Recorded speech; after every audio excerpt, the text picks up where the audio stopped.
Tiempo Digital México presenta Rock, Cine y Comics, la entrevista con Carlos Cajero. Maestro, pues muchas gracias por tomar la entrevista para Diario Tiempo Digital México y Rock, Cine y Comics. Y bueno, platíquenos primero que nada, 25 años ya de trayectoria con el grupo La Barranca. ¿Cómo han sido tus primeros cuarto de siglo con la banda? ¿Cómo ha sido? Pues, ¿qué te puedo decir? Son esas cosas que tú solo las ves en perspectiva a la distancia, porque nunca, obviamente, no se pueden planear y no hay, yo creo que no hay ningún grupo en el mundo que haya dicho, vamos a durar 25 años tocando, ¿no? Sino que yo creo que las cosas que vas haciendo en su momento en el camino van sumando unas a otras y cuando te volteas para atrás pues ya tienes un montón de discos, un montón de canciones y un montón de años tocando, ¿no? Recuerdo mucho en la primera entrevista que usted me decía que la industria de la música se podía venir abajo mañana, que el artista buscaría las formas de promover su música. ¿Usted cree que ya estamos en esa época? Ya que, bueno, las redes sociales, Spotify, todo se difunde a través del internet y cada vez es menos la venta de este disco en forma física. Sí, bueno, yo creo que es que a lo mejor un tipo de industria ya desapareció, pero surge otra, ¿no? Ahora todas las plataformas de streaming, que es como la gente escucha la música, pues también son industrias, algunas dedicadas exclusivamente a la música, otras quizá también hay otras cosas, como el caso de YouTube, pero siempre en torno a la música, siempre habrá que sacar dinero por ahí. Y bueno, está bien, el chiste es ver que a los músicos también nos toquen una parte de eso. Hablando de esta nueva producción discográfica de La Niebla, ¿cómo surge la idea? Porque fue concebida durante este encierro. Sí. Llevamos ya casi un año, bueno, vamos para un año. Sí. ¿Cómo fue este proceso creativo de esta producción discográfica?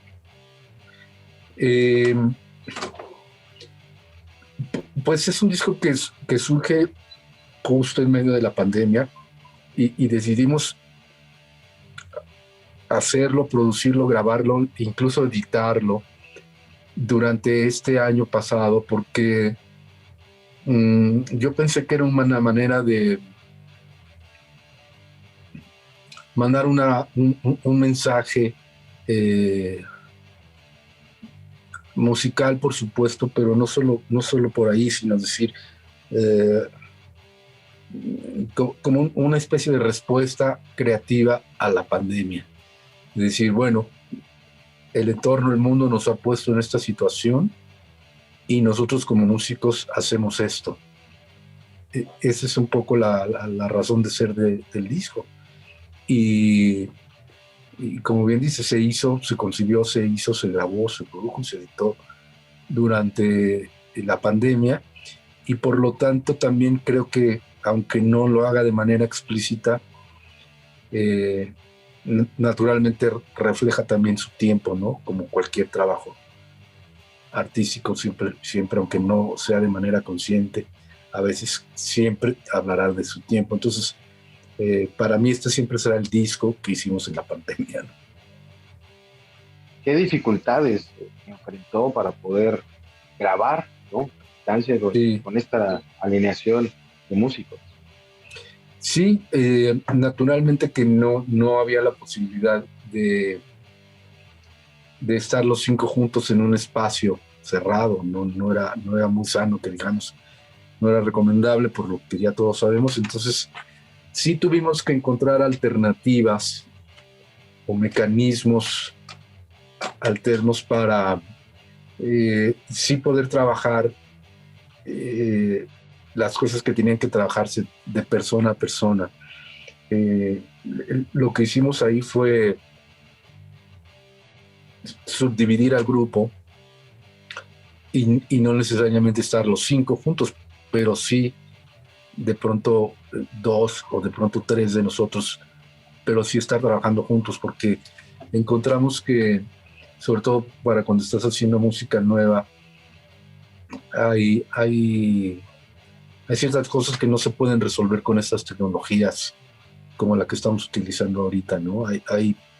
O al menos yo lo sentí así, que era importante que nos estuviéramos viendo a los ojos. En este nuevo disco se incluye un teclado, ¿no? Que le da otra perspectiva, otra visión un piano, ¿no? A la música de La Barranca.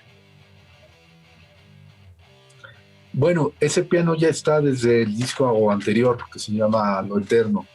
Entonces esta en realidad es la segunda producción que ya hacemos con el sonido del piano de Jan. Y no solo es el piano, sino hay muchos pasajes de otro tipo de teclados, sintetizadores, órganos, etcétera, que están presentes en el disco y que por supuesto contribuyen a la sonoridad específica de este disco y de alguna manera también, repito, están en el anterior. ¿Cómo ha sido la evolución del sonido de La Barranca a lo largo de todos estos años con diferentes músicos? De repente tenía una alineación, pasan los años y después pasa otra alineación y ahora es una alineación totalmente diferente a la original, ¿no? ¿Cómo considera usted que ha ido la evolución de ese sonido de La Barranca? Bueno, no sé si evolución es la palabra que necesariamente que yo usaría, me gustaría pensar que sí, pero sobre todo creo que hay cambio, que en muchos sentidos está dado naturalmente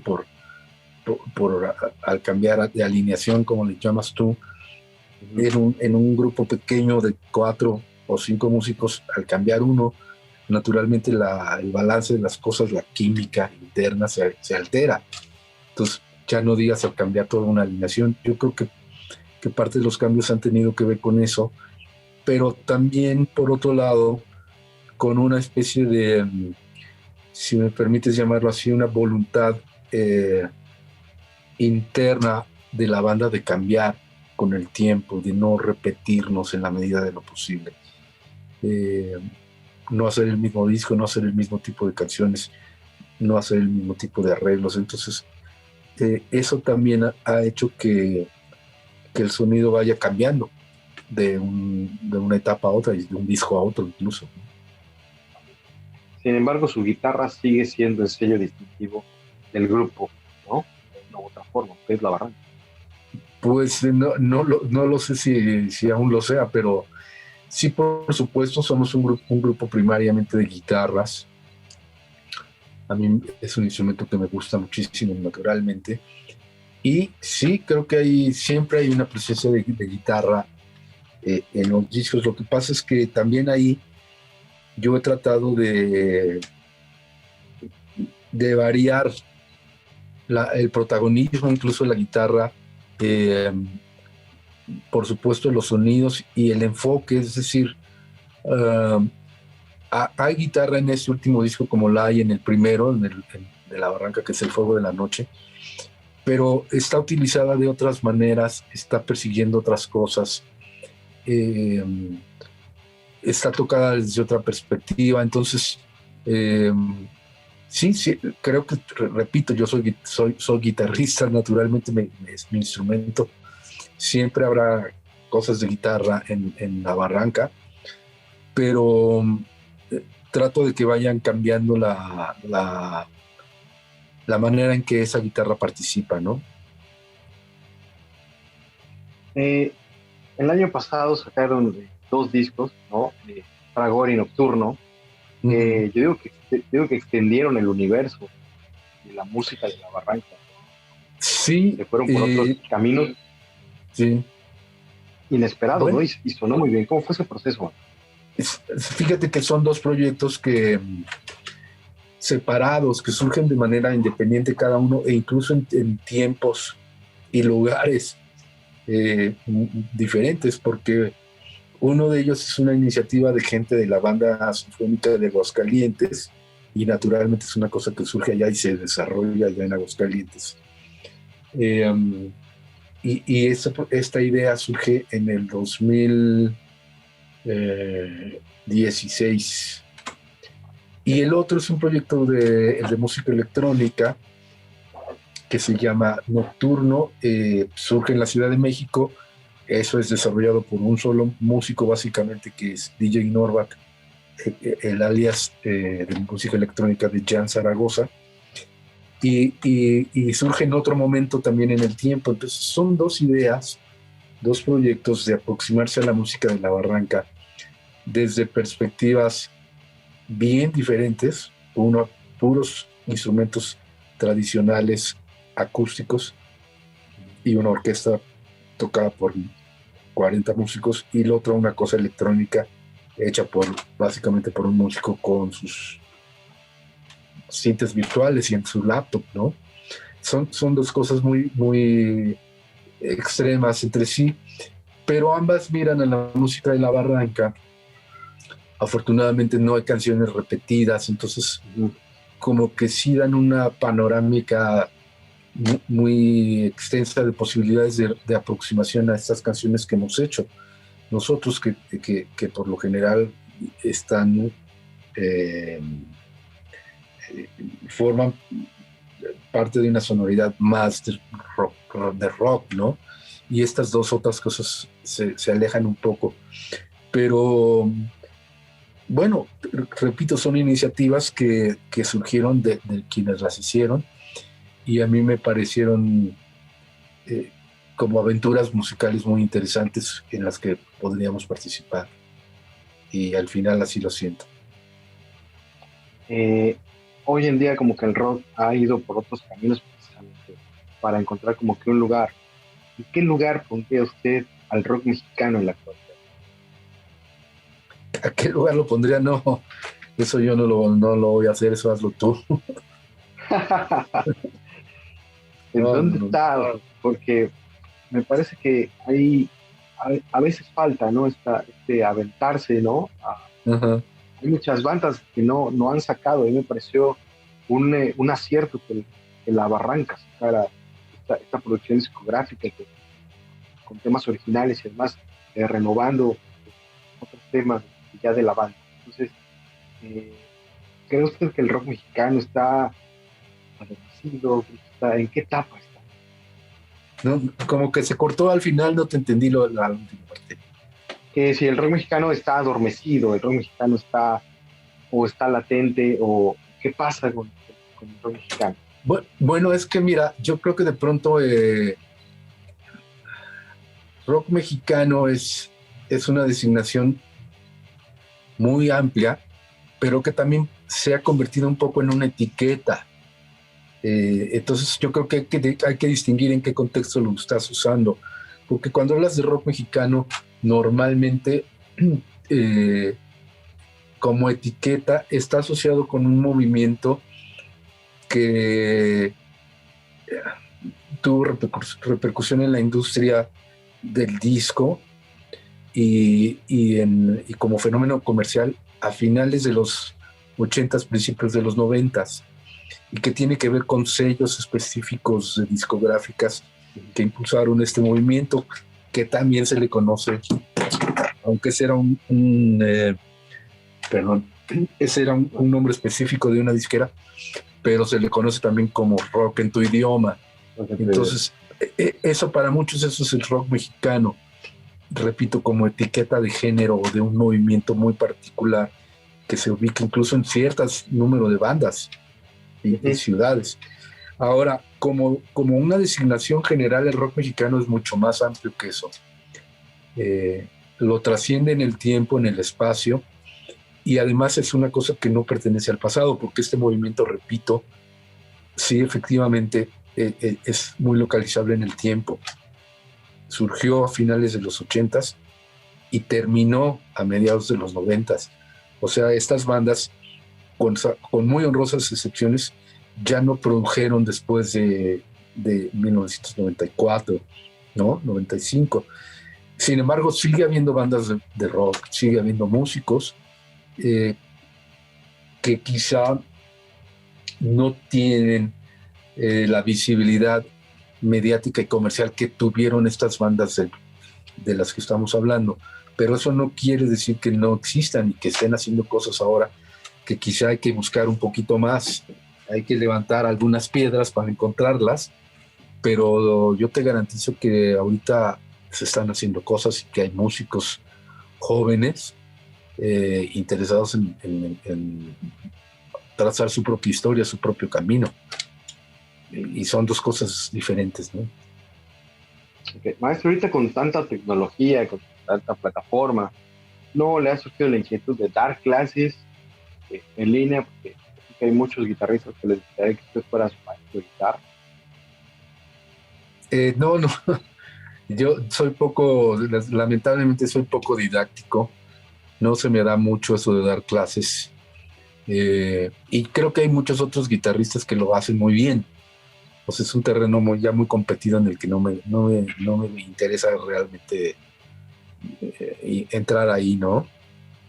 Por otro lado, mi manera de aproximarme a la guitarra es muy idiosincrática, nunca obedecí una metodología específica. Lo mío es mucho más intuitivo, entonces eso también es difícil de enseñar, ¿no? Yo creo que las cosas que se pueden enseñar en torno a la guitarra, hay quienes las enseñan muy bien, ya.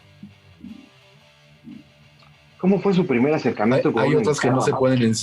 Hay otras que no se pueden enseñar ni ellos ni yo. ¿Cómo fue su primer acercamiento con la guitarra, maestro? Mi primer acercamiento fue por una circunstancia familiar, de toparme de pronto ahí con una guitarra que estaba en la casa donde yo vivía, y sentir una fascinación instantánea por la cosa, un amor a primera vista, se podría decir. No sé, me intrigó, me gustó muchísimo, y desde ahí es un interés fundamental en mi vida.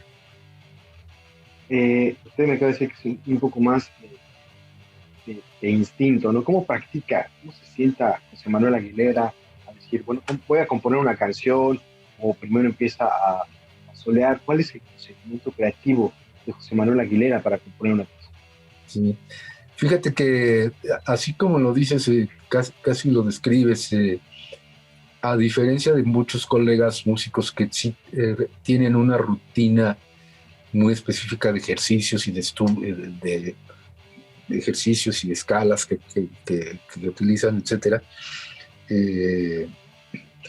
Yo la verdad es que siempre que me acerco a la guitarra es con la intención de encontrar una canción, no tanto de practicar lo que ya sé o escalas que no me sé, sino más bien me acerco a la guitarra por curiosidad, por empezar a tocar y ver si algo de lo que voy haciendo me llama la atención, o puede ser el principio de una canción o una idea que me interese, pero es más así como me aproximo yo a la guitarra, siempre, ¿no? Y eso sí lo hago con mucha frecuencia, ¿no? Entonces, estoy siempre cerca del instrumento, pero no tanto practicando, sino buscando. ¿Cómo crear ese sonido tan particular que usted ya tiene, ¿no? Que uno escucha una canción y ya sabe que es La Barranca, ya sabe que esto es una barranquera. Lo buscó, se tocó con él. ¿Cómo es crear ese propio estilo de sonido de un guitarrista? Bueno, yo creo que la cosa es, todos somos una suma de nuestras influencias y de nuestros intereses, pero el chiste es que a la hora de la hora seas capaz de no sonar igual a esas influencias, sino de pervertirlas quizá, ¿no? O de darles la vuelta o de combinarlas con otra cosa para crear algo que no sea una copia de las cosas que a ti te gustan, o que por lo menos no sea una copia exacta. Yo creo que ese es el proceso general que seguimos los músicos. O sea, todos partimos de otros músicos que vemos tocando, o de cosas que oímos y que nos interesan, pero el chiste es trascender este primer impulso de copiar la cosa y aportar algo que sea tuyo, ¿no? Ya sea una sensibilidad o un punto de vista o una manera de mezclar estos gustos o estas influencias que tengas tú. Pero sí, hay que llegar ahí, hay que llegar al punto donde tú seas capaz de imprimir una... obviamente en la música hablamos de un sonido, ¿no? Una sonoridad que te corresponde nada más a ti. Volviendo un poquito a Ante la Niebla, sacaron también una edición especial en LP, ¿no? Siendo un poco, aludiendo un poco a la nostalgia. Sí, bueno, todavía no está lista, pero ya viene. Estos discos de vinil los mandamos a hacer en Europa, entonces es un proceso muy largo, pero que para nosotros es muy gratificante porque, y hablo aquí sí por todos mis compañeros, y obviamente a título personal también, nos gustan mucho esos objetos y sentimos que como que hacer un disco para mí se completa cuando existe como objeto físico, y si es vinil, mejor. Entonces, bueno, desde hace rato estamos con esta idea de sacar los discos en vinil. Los últimos ya los hemos hecho así, y Entre la Niebla, pues afortunadamente no será la excepción, y en breve estará aquí esa edición que creo que va a quedar muy, muy linda, la verdad. Maestro, muchísimas gracias por la entrevista. Acostumbro preguntarle 5 preguntas a mis entrevistados. Contesten lo primero que se les venga a la mente. ¿Listo? Órale. No soy muy bueno para esas cosas, pero si lo quieres intentar. Venga. Si tuviera usted un superpoder, ¿cuál sería? Pues viajar en el tiempo. Viajar en el tiempo. Precisamente la segunda pregunta es esa. Si pudiera viajar en el tiempo, ¿a qué época le gustaría viajar? Bueno, me gustaría viajar a finales de la década de los 50, principios de los 60, a varios lugares del mundo que tienen que ver con la música. Ok. ¿Qué músico, qué libro ha influido en usted de gran manera? No, bueno, pues infinidad de... Soy un tanto lector como gente que escucha música, como escucha, muy voraz, escucho y leo todo el tiempo muchas cosas, y la lista de los discos que he escuchado, de los libros que he leído, de las películas que he visto es infinita. Entonces es una pregunta difícil, la verdad, pero si ahorita me la haces y he de contestar algo, pues más bien te diría que de pronto luego, más que libros o discos específicos, me gustan autores o artistas que logran tener una trayectoria, o por lo menos sostenida. Entonces ahorita te diría que lo último que he leído son cosas de un autor japonés que se llama Yukio Mishima. Ese es alguien que mencionaría. Ok, perfecto. ¿Arriba o abajo? Arriba. Ok. La última. ¿Qué ha aprendido José Manuel Aguilera en la pandemia? En la pandemia. Bueno, muchas cosas, pero una de ellas es que ningún gadget, ni ninguna tecnología, ni ninguna plataforma suple la convivencia entre los seres humanos, viéndonos directamente a las caras.